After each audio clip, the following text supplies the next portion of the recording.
Hello moat friends, welcome back to another tutorial video. In my stream the other day, a couple of chat members were saying that corner to corner blankets seemed really difficult and they were kind of intimidated by it, which honestly I was pretty intimidated too when I first saw them. I didn't really understand how they worked. It just seemed really strange. So I'm going to show you step by step how to make a corner to corner square, which can then be translated into a corner to corner blanket. You would just keep doing increases until your blanket was the size you wanted. I am using a Clover E hook, which is a 3.5 millimeter.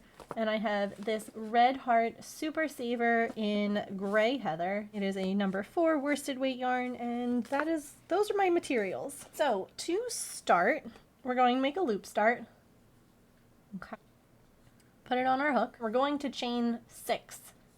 1, 2, 3, 4, 5, 6. I like to work into the back loops on my chains, which are those little bumps in the back here. These are your front loops, and these are the back. And you are going to work into these 3 stitches. So starting from the 4th loop, you're going to yarn over, insert your hook, yarn over. We're making double crochets. Yarn over, yarn over. Repeat that. This one. And repeat that for the last one. Now, when you're done, you'll have this little square. And this is actually the very first part of the corner to corner blanket. So what we're going to do next is chain 6 again. 1, 2, 3, 4, 5, 6. And you're going to do the same thing. You're going to skip the first 3 stitches and you're going to work into the last ones. 1, 2, 3.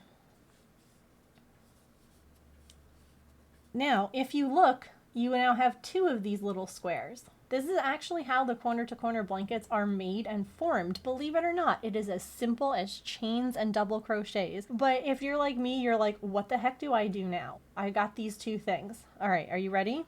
You're going to find that chain space from before. Remember when you did the chains and you didn't work into some of the chains? So if you look, these are the 3 double crochets and then here's that chain space. So yeah, you're going to take it and you're going to flip it up. You're going to flip it and work into that chain space now.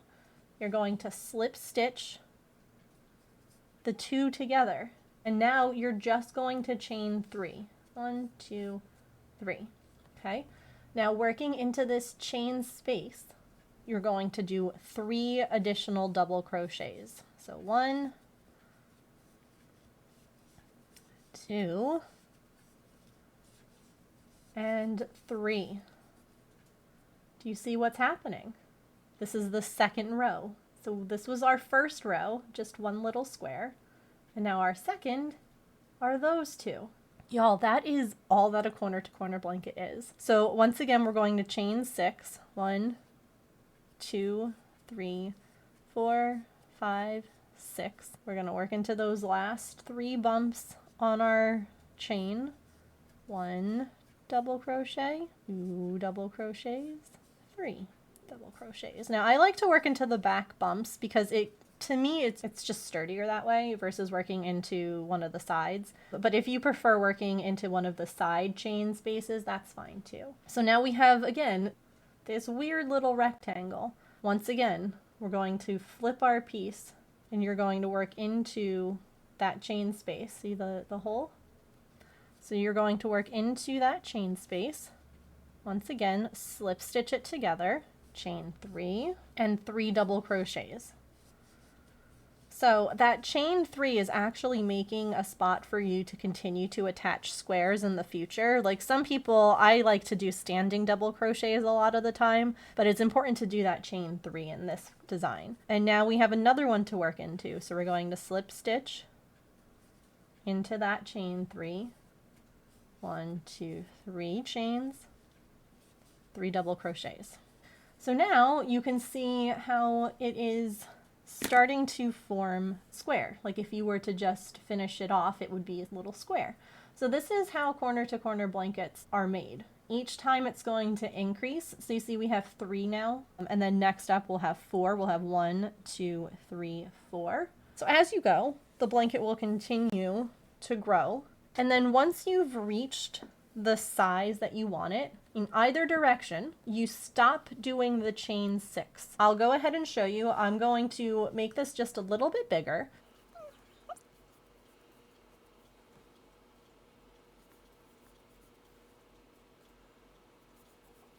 Okay, so we have our weird extra piece. We're gonna once again flip it up, slip stitch in, continue filling in those little steps. They kind of look like little steps to me.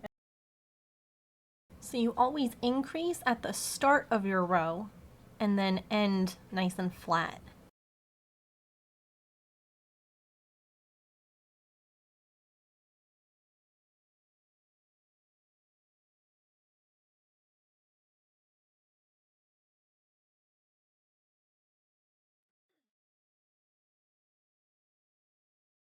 We're going to increase one more time. We'll make this a little 5 square by 5 square. Once again, 1, 2, 3, 4, 5, 6. A lot of times I end up counting from the back instead of counting from my hook, which is why I kind of fumbled earlier. Because a lot of times I just look at the back and I just go 1, 2, 3 bumps from the, like, where we started. Okay, weird little addition, right, from that chain 6. Flip it up. Slip stitch in, finish your stairs.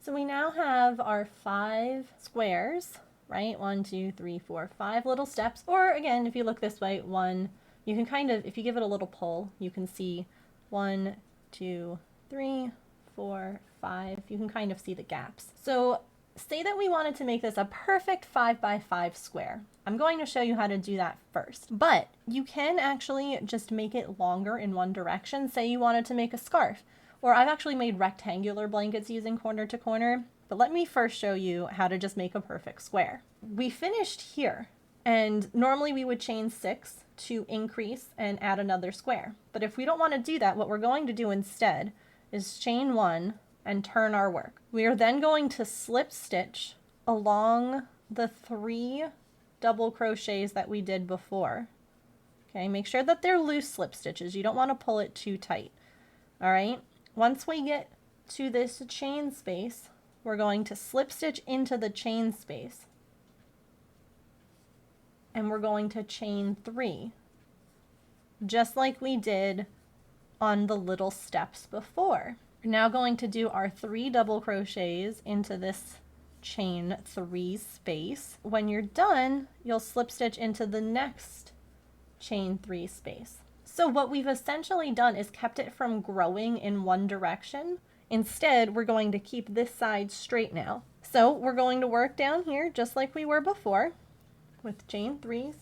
And then 3 double crochets into each chain space. So if we wanted to close this square, right, we wanted this to be exactly a square object, we would work into this last step like this,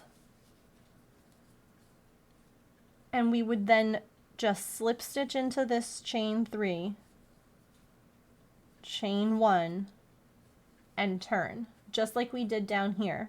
We would then loosely slip stitch 3 along the double crochets until we got to that chain 3 space where we slip stitch into the chain 3 space. And you can see now the squares are decreasing. So now we only have 4 steps. So I can go ahead and show you what it looks like real quick one more time. So now we've done 1, 2, 3 steps. We're going to slip stitch into that chain 3 space from before, chain 1, and turn. If we do this 2 more times, we'll have a perfect square corner to corner. But what if you didn't want it to be a perfect square? What if instead you wanted it to be a rectangle? So we're going to go back here to when we were first doing our decreases. So this is our first decrease row. So there's 1, 2, 3, 4 here, right? That's what we did the first time. But this time, I'll show you how to do an increase on only one side and a decrease on the other. Again, this is perfect for doing rectangular blankets. Again, some Graphgans are rectangular in shape instead of square. And so this is how you would do things like that. You would figure out which side it is that you need to,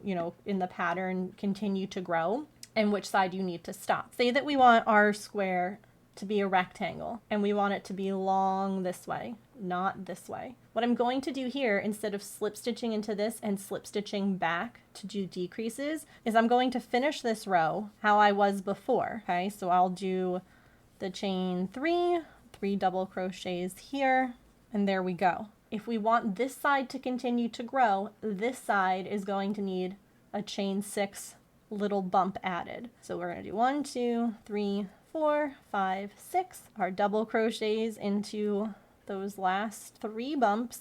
1, 2, and 3. Once again, anytime we have this weird little additional bump, we're going to flip this up and slip stitch here.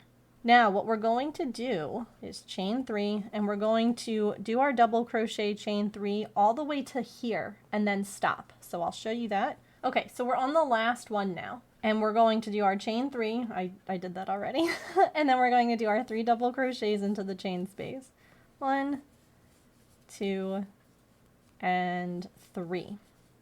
Since we don't want this side to grow, we just want it to grow this way, we are going to slip stitch into that chain space, chain 1, turn it, and slip stitch loosely along the double crochets. Once we get to our chain space, slip stitch into the chain space and start again. Chain 3, double crochet. So you see now how this is a rectangle shape, and you can continue going on this way for however long you need, regardless of how long you make something in a corner to corner versus how short you make it. It always ends the same way. If I wanted to finish it, what I'm going to do is just finish so that each of the sides is straight. So when you want the blanket to stop growing, you stop chaining 6. That's the easiest way to think of it. Once the blanket is as big as you want it to be and it's time to start decreasing, you're no longer going to do any chain 6s. When you get to this point, this is where you'll stop. So we're going to do our chain 3 here, our double crochet times 3, and a slip stitch there. And then what we're going to do here, say that this is as wide as we want to make it, we're going to do our chain 1, flip it, 3 loose slip stitches into the double crochet spaces and a slip stitch into the chain 3 space. So you see how it's still decreasing now. It's just decreasing it as a rectangle instead of a square. So we'll go ahead, we'll finish it up this way. So the really fun thing about corner to corner is that you can really use it for any kind of pixelated pattern. I've seen a lot of people do things with like cross stitch patterns or perler bead patterns, because each one of these squares is basically like a cross stitch. When you get to this point, you can see that there's only one spot left. So we're once again going to chain 1, turn, slip stitch along those double crochets. And once we get to this chain 3 space, we'll slip stitch into that as well. We'll chain 3 one last time and do one last set of 3 double crochets. 2 and 3. Now, when we get here, all that's left to do is simply slip stitch into that chain 3 space and you're done. You've made a corner to corner, in this case a rectangle, but it's that simple. It might take a little bit of practice just to get used to, the flips and everything like that, but I find it to be a really fun, relaxing, and I love the texture of corner to corner blankets. There's the right side or wrong side, they both have a very similar look to them, and I think that they're so pretty. And they work up fairly fast, as you can see. So I hope that this tutorial was helpful for you. If you have any questions, feel free to leave a comment. Please remember to like and subscribe if this was helpful for you. We do videos once a month here at least, thanks to my lovely Patreon community. They help me out with coming up with ideas for these, and I really appreciate it. So thank you so much, Patreon members. Feel free to let me know what you would like to see next time. Thank you all so much for watching. I really do appreciate it. I hope that you have an absolutely wonderful rest of your day, friends. I will see you next month for another tutorial video. Bye!